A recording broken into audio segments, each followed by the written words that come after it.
بسم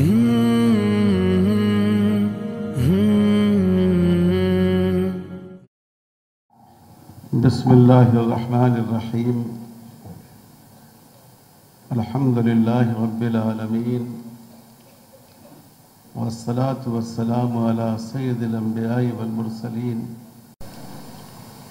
وعلى آلہ وصحبہ اجمعین ومن تبعهم بإحسان إلى يوم الدین۔ اعوذ باللہ من الشیطان الرجیم۔ ام کنتم شہداء اذ حضر یعقوب الموت اذ قال لبنیہ ما تعبدون من بعدی قالوا نعبد الہک و الہ آبائک ابراہیم و اسماعیل و اسحاق الہا واحدا ونحن له مسلمون۔ ہم سب کے مخدوم اور بزرگ برکت العلماء ناظم مجلس علمیہ حضرت مولانا سید اکبر صاحب دامت برکاتہم، اس اجلاس کے داعی اور اس کے نگران حضرت مولانا محمد بانعیم صاحب، حضرات علماء کرام، پہلے تو عرض کر دوں کہ 2 تحریر مجھے مولانا بانعیم صاحب نے دی ہے اور مجھ سے فرمائش کی ہے کہ میں اس کا جواب دوں، تو اس میں ایک کا تعلق تو انتظامی امور سے ہے کہ مجلس علمیہ کا اسی پیمانے پر سہ-ماہی اور 6 ماہی جوڑ رکھا جائے تلنگانہ اور آندھرا کے علماء کا، تو اس کا تعلق تو نظم و نسق سے ہے۔ انشاءاللہ مجلس عاملہ اس پر غور کرے گی اور وہی اس پر فیصلہ کرنے کی مجاز ہے۔ اور دوسرا سوال وہ ہے جس کی طرف ہمارے حضرت مخدوم دامت برکاتہم نے اشارہ فرمایا۔ اس میں کہا گیا ہے کہ اس اجلاس میں درخواست ہے کہ تبلیغی جماعتوں کی مرغوبیت کو ختم کرتے ہوئے واضح موقف پیش کرے مجلس علمیہ، اور جو علماء دیوبند تبلیغی جماعتوں کی تابعداری قبول کر کے دونوں جماعتوں کے اعلی کار بنے ہوئے ہیں، اس سلسلے میں اکابر مجلس علمیہ کی طرف سے کیا رہنمائی ہے۔ مجلس علمیہ آندھرا پردیش علماء کی متفقہ تنظیم ہے اور فکر دیوبند سے اس کی وابستگی ہے۔ دارالعلوم دیوبند کے 2 اعلیٰ ترین ذمہ دار، دارالعلوم کے محتمم حضرت مولانا مفتی ابوالقاسم نعمانی صاحب اور دارالعلوم کے صدر مدرس حضرت مولانا سید ارشد مدنی صاحب، ان دونوں کا بہت واضح بیان آ گیا ہے کہ جو دعوت و تبلیغ کا اصل کام ہے، جس کو حضرت مولانا الیاس صاحب رحمۃ اللہ علیہ نے شروع کیا، ہم اس کے ساتھ ہیں، لیکن اس وقت جماعت کے جو 2 دھرے بن گئے ہیں اور جو تنظیمی اختلاف پیدا ہوا ہے، اس سے ہم الگ ہیں۔ ہم ان میں سے کسی ایک کے ساتھ ہوں اور فریق بن جائیں، دارالعلوم کی یہ پالیسی نہیں ہے۔ میں سمجھتا ہوں کہ مجلس علمیہ کے لیے یہی سب سے بہتر پالیسی ہو سکتی ہے۔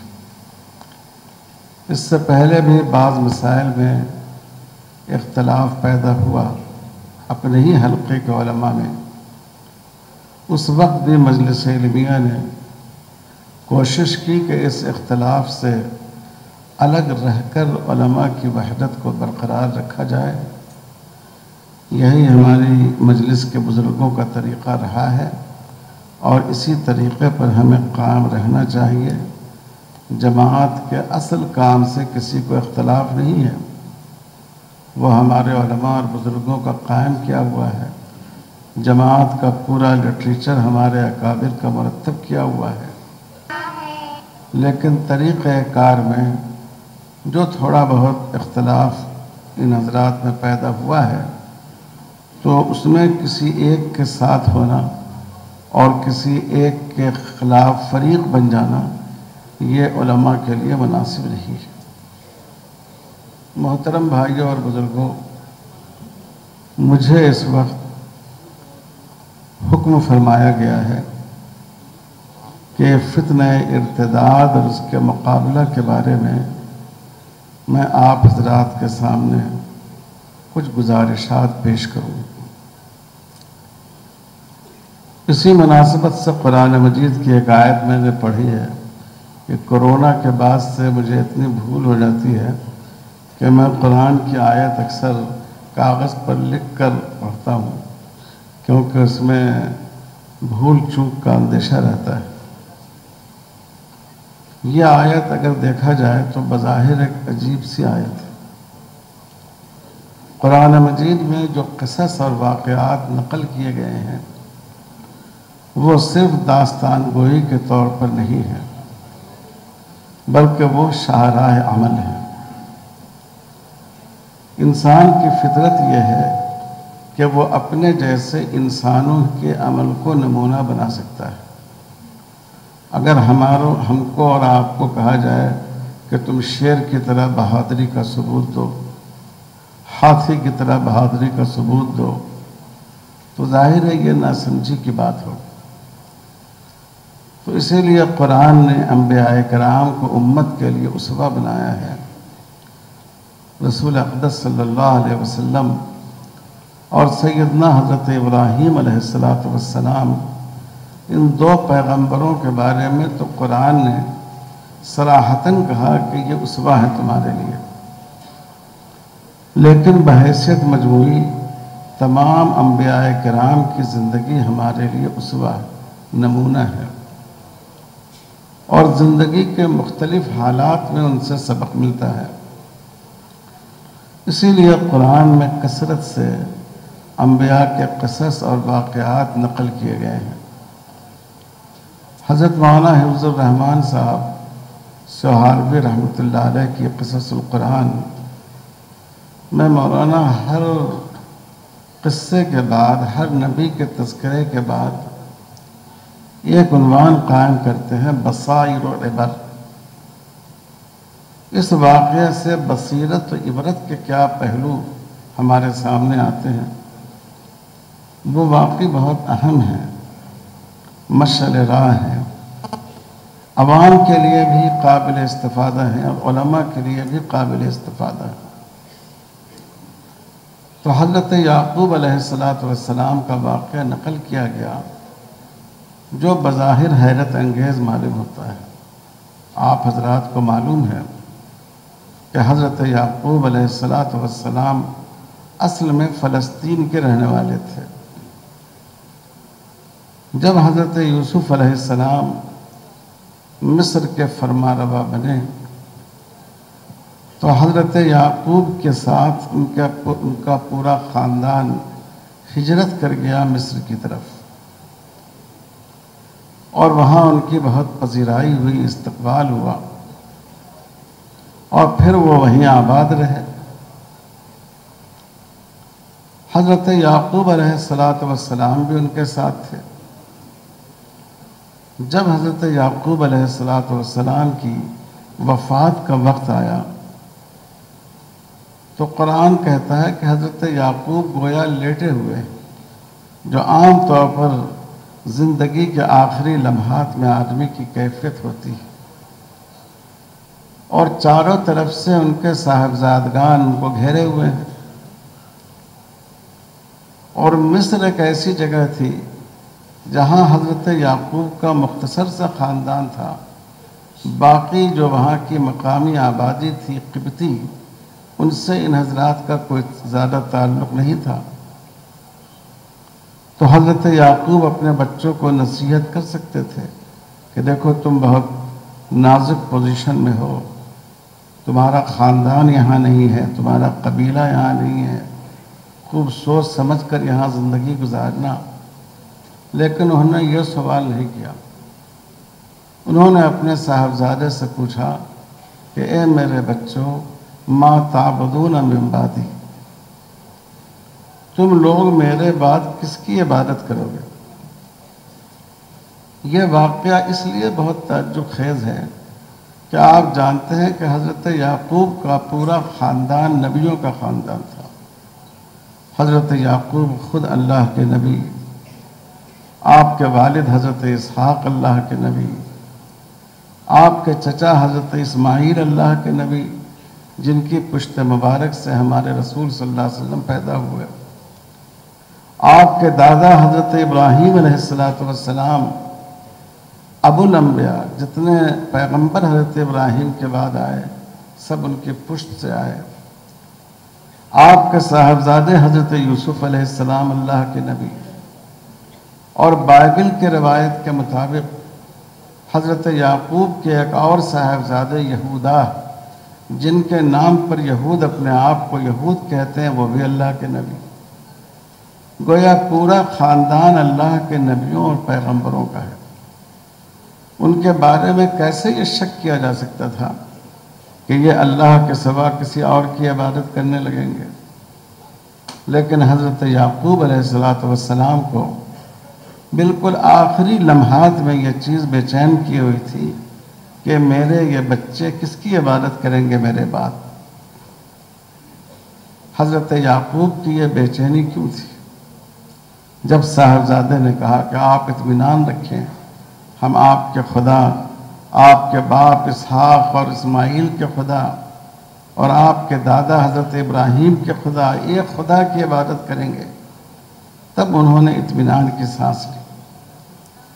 تو یہ سوال پیدا ہوتا ہے کہ حضرت یعقوب اس سوال کا جواب پانے کے لیے اتنا بے چین کیوں تھے؟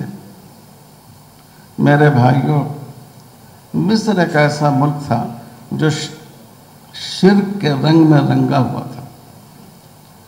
شرک کی جتنی قسمیں ہو سکتی ہیں وہ سب وہاں تھی۔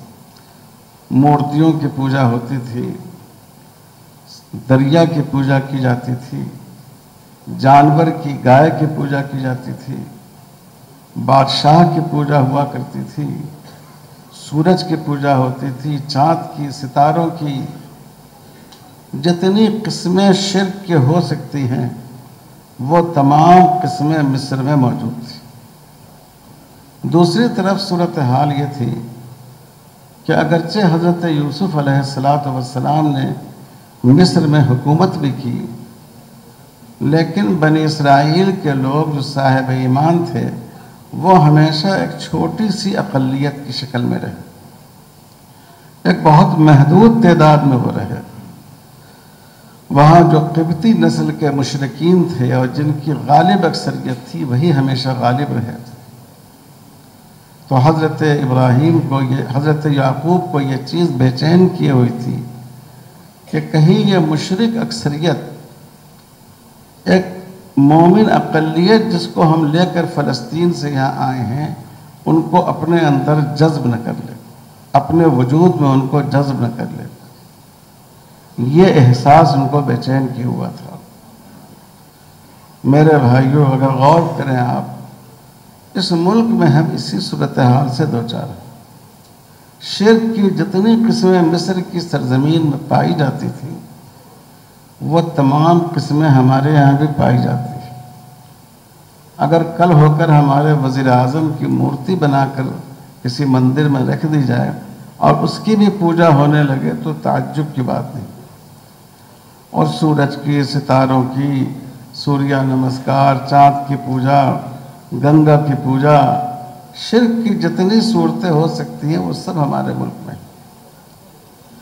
اور یہ بھی ایک حقیقت ہے کہ اس ملک میں مسلمانوں کے اقتدار کا سورج تقریباً 1000 سال تک چمکتا رہا ہے، لیکن ہمیشہ مسلمان اقلیت ہی میں رہے، ہمیشہ مشرک اکثریت کے درمیان ہی انہوں نے زندگی گزاری۔ اور جو خطرہ حضرت یعقوب علیہ السلام کو تھا وہی خطرہ اس ملک کی مومن اقلیت کو آج ہے، کیونکہ یہ جو برہمن قوم ہے اس کا یہ مزاج ہے کہ حضرت تھانوی رحمۃ اللہ علیہ نے لکھا ہے ہندوستان کے بارے میں کہ یہ اکال المذاہب ہے، یہ ایسی سرزمین ہے جو مذہبوں کو کھا جاتی ہے، اپنے اندر جذب کر لیتی ہے۔ دیکھیے جین دھرم ہندو مذہب کے خلاف کھڑا ہوا تھا، لیکن آج وہ بھی ہندو ہے۔ بودھ مت یہ ہندو مذہب کے خلاف کھڑا ہوا تھا، لیکن آج بدھسٹ بھی ہندو ہیں۔ کئی تحریکیں جو یہاں کی نچلی ذاتیں کہلاتی ہیں ان میں ہندو مذہب کے خلاف کھڑی ہوئی، انہوں نے علی اعلان کہا، انہوں نے لکھا کہ ہم ہندو نہیں ہیں، لیکن ان کو بھی ہندو مذہب میں جذب کر لیا گیا۔ حد تو یہ ہے کہ بی آر امبیڈکر جو اتنے بڑے مفکر تھے، جنہوں نے بار بار یہ بات کہی کہ ہم ہندو نہیں ہیں، پھر جو ہمارے ہندو بھائیوں کے مشہور بھگوان ہیں ان کا نام لے لے کر کہا کہ ہم ان کی پوجا نہیں کرتے، ہم ان کی پوجا نہیں کرتے، لیکن آج امبیڈکر کو بھی ہندو بنا دیا گیا۔ اور آپ کو معلوم ہونا چاہیے کہ آزادی سے پہلے جو آخری مردم شماری ہوئی تھی اس میں ایک بڑی تعداد وہ تھی جس نے اپنے نام کے ساتھ مذہب کے خانے میں محمدی ہندو لکھا تھا۔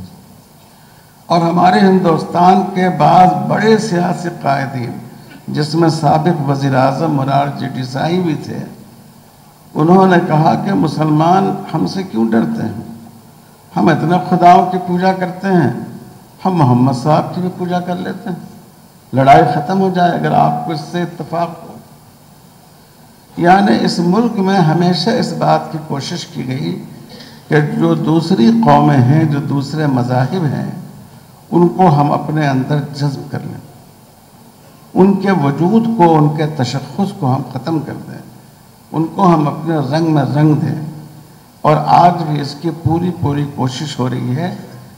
ارتداد کی مختلف شکلیں ہیں، لیکن یہ ان میں سب سے بڑی شکل ہے، اور ہمارے بزرگوں نے ہمیشہ اس پر توجہ کی۔ 1857 میں جب اس کی کوشش ہوئی، دو طرفہ کوشش ہوئی، ایک طرف عیسائی مشنریز کی طرف سے ہوئی اور دوسری طرف آریہ سماجیوں کی طرف سے ہوئی، تو دارالعلوم دیوبند کی بنیاد رکھی ہمارے بزرگوں نے۔ شیخ الہند حضرت مولانا محمود حسن صاحب رحمۃ اللہ علیہ کا قول ہے کہ انہوں نے فرمایا کہ کون کہتا ہے کہ دارالعلوم دیوبند پڑھنے پڑھانے کے لیے قائم ہوا تھا؟ ہمارے سامنے دارالعلوم دیوبند قائم ہوا ہے، یہ ادارہ تو دین کی حفاظت کے لیے قائم ہوا تھا۔ اور اسی طرح ملک کی آزادی سے پہلے جب اس بات کا پورا یقین ہو چکا تھا کہ اب مستقبل قریب میں ہندوستان آزاد ہو جائے گا، تو پھر جو ہندو احیا تحریک ہے وہ شروع ہوئی، شدھی سنگھٹن تحریک شروع ہوئی، اور ہندو مسلمانوں کو مرتد بنانے کی کوشش کی گئی، اور زیادہ زور ان کا میوات اور پنجاب کے علاقے میں تھا۔ اس وقت حضرت مولانا محمد الیاس صاحب رحمۃ اللہ علیہ نے تبلیغی جماعت کی بنیاد رکھی۔ تو میرا حقیر خیال یہ ہے کہ 1857 اور 1947 کے بعد مسلمانوں کو دین و ایمان سے محروم کرنے اور ان کی نئی نسل کو اپنے وجود میں جذب کرنے کی جتنی بڑی کوشش آج ہو رہی ہے، اس سے پہلے کبھی نہیں ہوئی۔ اور یہ کوشش ہو رہی ہے 3 راستوں سے۔ ایک راستہ تو تعلیم کا ہے، ابھی آپ نے سنا کہ کس طرح ہمارے نصاب کو زعفرانی رنگ میں رنگنے کی کوشش کی جا رہی ہے۔ گیتا کی تعلیم ہوگی، ہمارے ہندو بھائیوں کی دیومالائی کہانیوں کو نصاب کا حصہ بنایا جا رہا ہے۔ ضروری ہے کہ یوگا کیا جائے، اور یوگا کا ایک حصہ سوریہ نمسکار کو بنا دیا گیا ہے۔ وندے ماترم، جس کے بارے میں آزادی کے وقت اختلاف ہوا تھا، اور ہندو اور مسلمان تمام قائدین نے اس زمانے کے اتفاق کیا تھا کہ یہ یہاں کا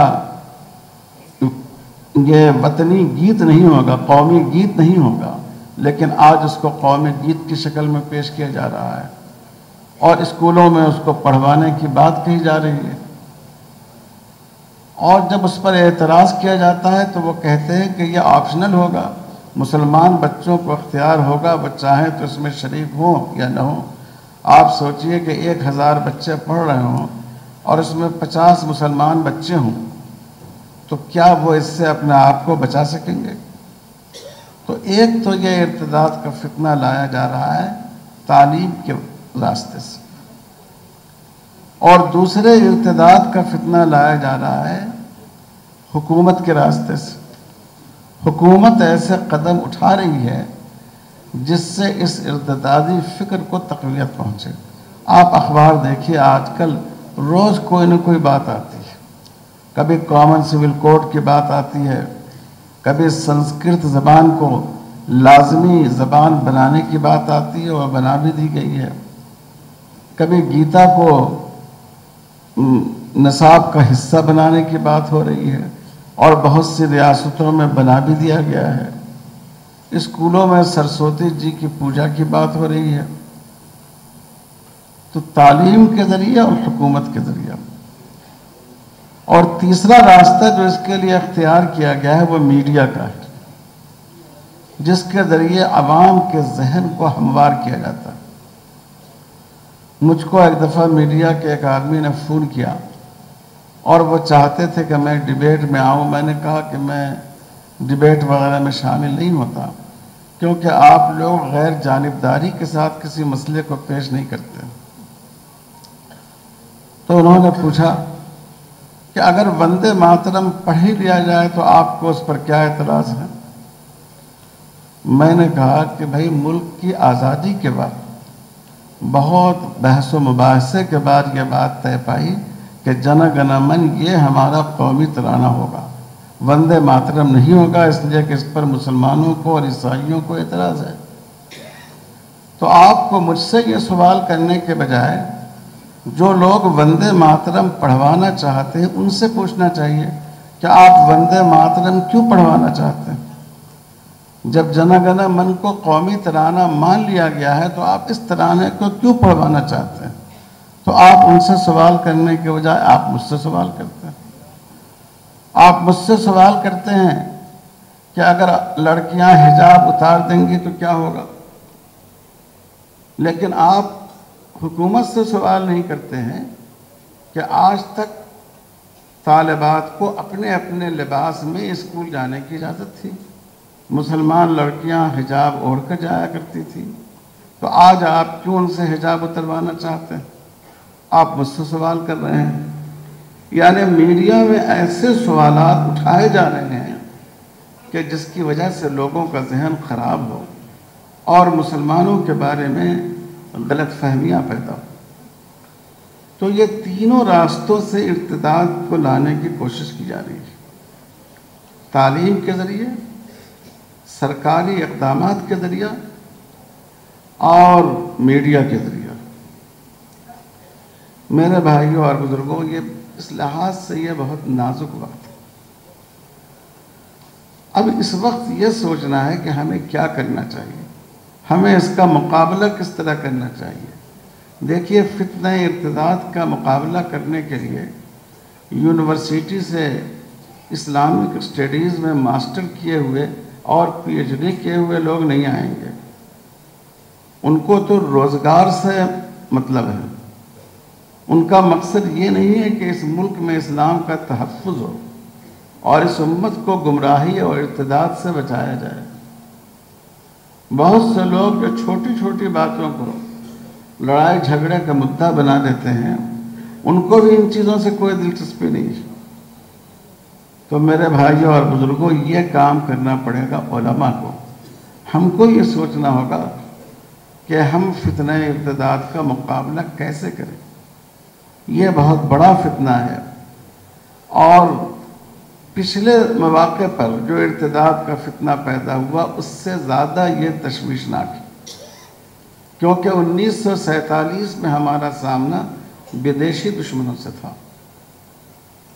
اور 1947 میں بہرحال حکومت ایک ایسی پارٹی کے ہاتھ میں تھی جو سیکولرزم کا نام لیتی تھی اور جس میں کچھ سیکولر مزاج لوگ بھی پائے جاتے تھے، لیکن آج ہمارا سابقہ کھلی ہوئی فرقہ پرست تنظیموں سے ان حالات میں علماء کو بہت سر جوڑ کر سوچنے کی ضرورت ہے، ورنہ ہمارے مدرسوں کے در و دیوار رہ جائیں گے اور خدا نخواستہ ہماری نئی نسل دین سے محروم ہو جائے گی، دین سے ان کا تعلق ٹوٹ جائے گا، تو اس در و دیوار کا کیا فائدہ ہوگا؟ اس کے لیے سب سے پہلے تو ہمیں مکتب کے نظام کو مضبوط کرنا چاہیے۔ اس کے لیے سب سے بڑی ضرورت علماء کے اندر یہ اسپرٹ پیدا کرنے کی۔ ہمارا حال یہ ہے کہ جو ہمارے فارغین ہیں نوجوان، وہ مکتب کی تعلیم دینے کو حقارت کی بات سمجھتے ہیں۔ حضرت مولانا قاری صدیق صاحب رحمۃ اللہ علیہ فرماتے تھے کہ قیامت کے دن بہت سے بخاری پڑھانے والے قاعدہ بغدادی پڑھانے والے کے پیچھے پیچھے بھاگیں گے کہ آپ اپنے دامن میں ہمیں بھی پناہ دے دیں۔ جو کام اخلاص کے ساتھ کیا جائے، اللہ کے دین کے تحفظ کے لیے کیا جائے، اللہ کی میزان میں، اللہ کی ترازو میں اس کا عمل بہت بھاری ہے۔ ہمیں نوجوانوں کا ذہن بنانا چاہیے۔ جو بچے ہمارے ہاں حفظ کر کے فارغ ہوتے ہیں، ان میں ایک بڑی تعداد ایسی ہوتی ہے جو آگے تعلیم کو جاری نہیں رکھتی۔ جو بچے ہمارے ہاں عربی جماعت میں داخل ہوتے ہیں، اس میں سے بھی 10% بچے ہی دور حدیث شریف تک پہنچتے ہیں۔ اگر آپ اول عربی کے طلبہ کی تعداد دیکھیے اور دور حدیث شریف کی تعداد دیکھیے تو میں سمجھتا ہوں کہ آپ میری اس بات کی تصدیق کریں گے۔ تو ہر مرحلے پر ہمیں بچوں کا ذہن بنانا چاہیے۔ حفظ کی جماعت، جو بچے حفظ مکمل کریں ان سے، جو بچے عربی میں وسطانیہ درجات تک پہنچتے ہیں، متوسطات تک پہنچتے ہیں، ان سے، جن بچوں نے ہمارے ہاں دور حدیث مکمل کیا ان سے باضابطہ اساتذہ ان کا ذہن بنائیں کہ دیکھو یہ کتاب پڑھنے اور پڑھانے کے لیے صرف نہیں قائم کیے گئے، یہ اللہ کے دین کو بچانے کے لیے قائم کیے گئے، اور اس وقت اس دین کو بچانے کے لیے بخاری پڑھانے سے زیادہ اہم نورانی قاعدہ پڑھانا ہے۔ اس لیے تم اپنے آپ کو اس کے لیے تیار کرو۔ یہ ایک بہت بڑی ضرورت ہے اور ان کی تربیت کی بھی ضرورت ہے۔ آپ دیکھیے جو بچے اسکول جاتے ہیں، چھوٹے چھوٹے بچے صبح اٹھ کر اصرار کرتے ہیں اپنی ماں سے کہ مجھے اسکول جانا ہے، اور جو بچے مکتب میں پڑھنے والے ہیں وہ صبح اٹھنے کے بعد ان کی روح فنا ہوتی رہتی ہے، استاذ کی چھڑی ان کی نگاہ میں گھومتی رہتی ہے۔ تو ہمیں تربیت بھی کرنی چاہیے کہ ہم چھوٹے بچوں کو کس طرح پڑھائیں، کیسے ان کے لیے تعلیم میں رغبت پیدا کریں۔ ہم اتنا خرچ کرتے ہیں مدرسوں پر، کیا ایسا نہیں ہو سکتا کہ 100 بچے ہمارے ہاں پڑھتے ہیں مکتب کی جماعت میں، ہم یہ طے کر لیں کہ ان کے لیے یہ انتظام کریں گے کہ روزانہ صبح ان کو کوئی ایسی چیز کھلائیں گے جو بچوں کی رغبت کی ہوتی ہے۔ کسی دن ان کو چاکلیٹ دیں گے، کسی دن ان کو بسکٹ دیں گے، چھوٹی سی چیز ہوگی یہ، تاکہ بچوں میں رغبت پیدا ہو اور وہ شوق کے ساتھ مکتب میں آئیں۔ پہلا ضروری کام تو یہ ہے۔ دوسرا ضروری کام یہ ہے کہ جیسے ہمارے بزرگوں نے مدارس قائم کیے اور ملک کے چپے چپے پر دینی مدارس قائم ہو گئے، اسی طرح اسلامی ماحول کے ساتھ ہم اسکول قائم کریں۔ اسکول ہو، ماڈرن ایجوکیشن ہو، اعلیٰ معیار پر ہو، لیکن اس کا ماحول بالکل مدرسے والا ہو، اس کی تربیت مدرسے والی، اس کی ذہن سازی مدرسے والی ہے۔ یہ بھی بہت بڑی ضرورت ہے۔ دیکھیے یہ ممکن نہیں ہے کہ قوم کے سارے بچوں کو آپ مولوی بنا دیں۔ اگر اتنے مولوی بن جائیں گے تو اس کا مصرف بھی کیا ہوگا؟ لیکن دیندار بنانا یہ ہماری ذمہ داری ہے۔ تو زیادہ سے زیادہ اسلامی اسکول ہم لوگ قائم کریں اپنے ہاں، ہر مدرسے کے تحت اسلامی اسکول، ہر مسجد کے تحت اسلامی اسکول ہو، اور ایک غلطی ہم لوگوں سے، تاریخی غلطی یہ ہوئی کہ مدرسوں کو تو علماء نے اپنے ہاتھ میں لیا اور اسکولوں کو دوسروں کے لیے چھوڑ دیا۔